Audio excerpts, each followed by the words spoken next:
Good evening, everyone. It's Jason down in the training room, Red Rock Northern HO Scale Model Railroad. The date is Sunday evening, August 1st. Can't believe it's August already. So here's a layout update. A couple things to report tonight.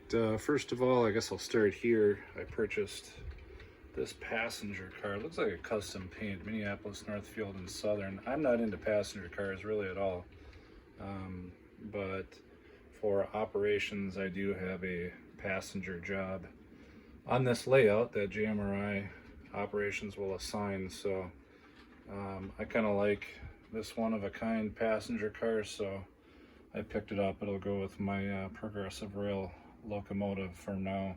I do have other passenger cars, Burlington Northern, Northern Pacific, and I think I've got a Great Northern one, and I've got the Polar Express, but those are quite long, a little too big for the layout. I usually bring those down to the club, so I thought this might be a nice compromise. Maybe try this out for this layout. You can see inside, interior, it's got seating in there. Real nicely done car. I swapped the couplers out and put some underset Katie's on there because the couplers were hanging a little low, so now it runs real nice, and I was running it several times around the layout, several laps. Other items to report while we're looking here. I talked about these signs last week that were on the layout. Now they're painted, so the posts are all painted brown. We did try silver at first, and the silver acrylic paint just does not stick to white plastic whatsoever, so it was barely noticeable. So I decided to go with brown instead, so we're going to say that we've got wood posts for these signs. So my kids did all this painting. They painted the front, backs, did a pretty good job. So the railroad crossing signs are painted. The whistle signs are painted there. Whistle sign, oh, you can't see it over here. Progressive rails blocking it. The handicap signs painted brown. There we are. And then over here, continuing in Granite Creek, we've got more signs with the brown fence posts there in the back. And then of course over here in Red Rock, we've got our speed limit sign that's painted. Got a little slop there, that's okay. I might be able to dab a little white on there, but it's got character. My kids did it. I like it. Speed limit sign there. Stop sign.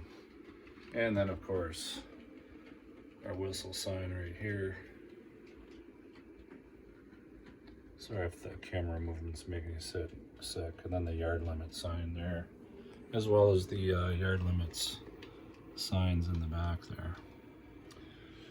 The biggest item that I'm pretty pleased with is if we look at the signals in Red Rock, I've solved my signal wiring issue. After going over this for hours in my head, I don't know why I didn't think of this before. I'm no electrician, but I had remembered, let's get this signal box over there.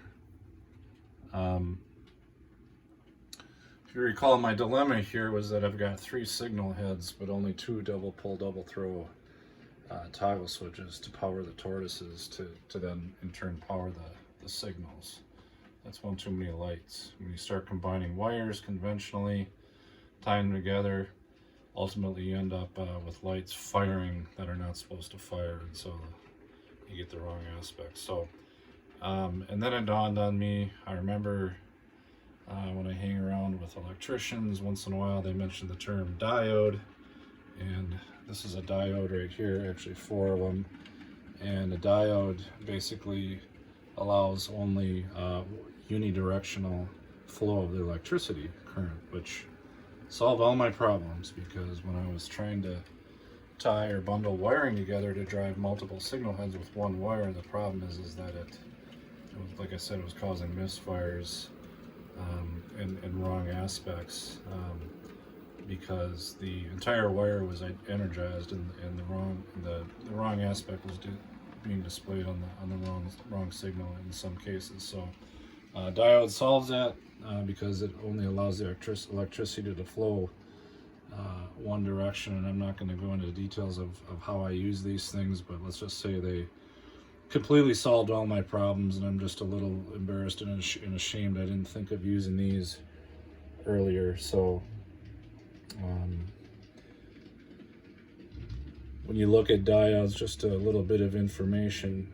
When you're looking at them, this is, I can tell just by looking at them, this is the anode, or the positive side on each of them, because that's the side that this gray stripe is on. So electricity flows from positive to negative. So on this diode here, it means the electricity travels on through this positive anode end towards the negative end. That's this side over here.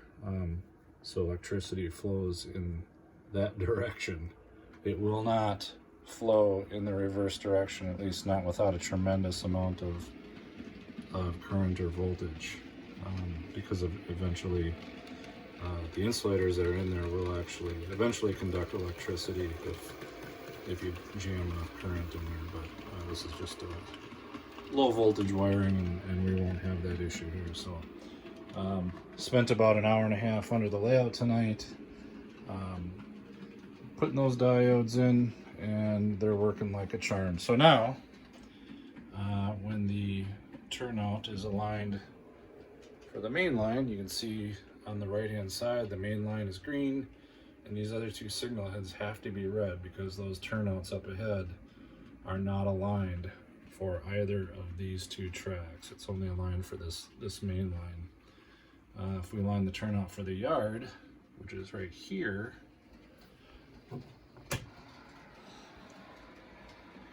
now we've got a green aspect for the yard, meaning this turnout after this tunnel is cleared, and we've got two red aspects, one for the siding here and the other for the main line. Trains cannot go through those because on the other end of this tunnel are trailing point turnouts, and we'll end up running through them because they're not aligned for either of those two outside tracks. Lastly, if we align the staging track, that's that middle track, now we get a red aspect for the yard lead.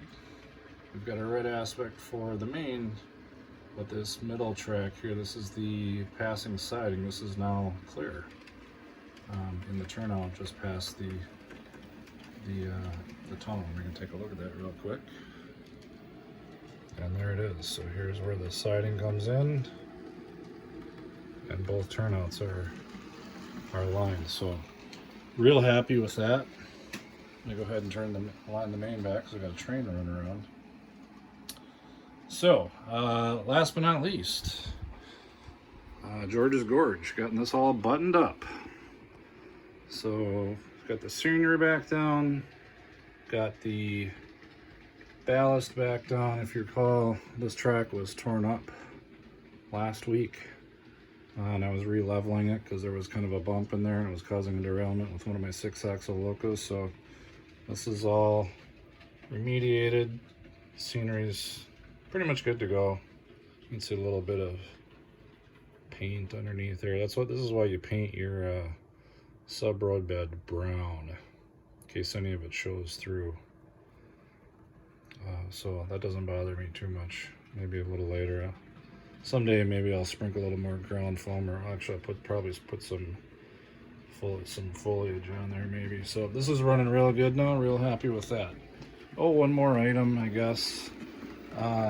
When I mixed up some Sculptamold to reapply the scenery here, I ended up making way too much. And I don't like to waste things. I didn't want to just throw the extra Sculptamold in the garbage. So I looked around the layout and thought, where can I throw some Sculptamold? Right here. So this was a flat section before. I decided, I don't know how well you can see that, decided to make a little berm here coming out of along the yard lead. So I just basically dumped all the Sculptamold, applied it right here so I could use it, made kind of a berm, painted it, put a couple layers of ground foam on there in various items, and no Sculptamold was harmed or went to waste in the making of this layout. So happy with that. That's going to be about it for tonight. We got more updates coming this week. I'll continue to work on the layout. And actually, yeah, I'll go ahead and sign off. Everyone have a good week. Have a wonderful week, safe week, and talk to you soon. Bye-bye.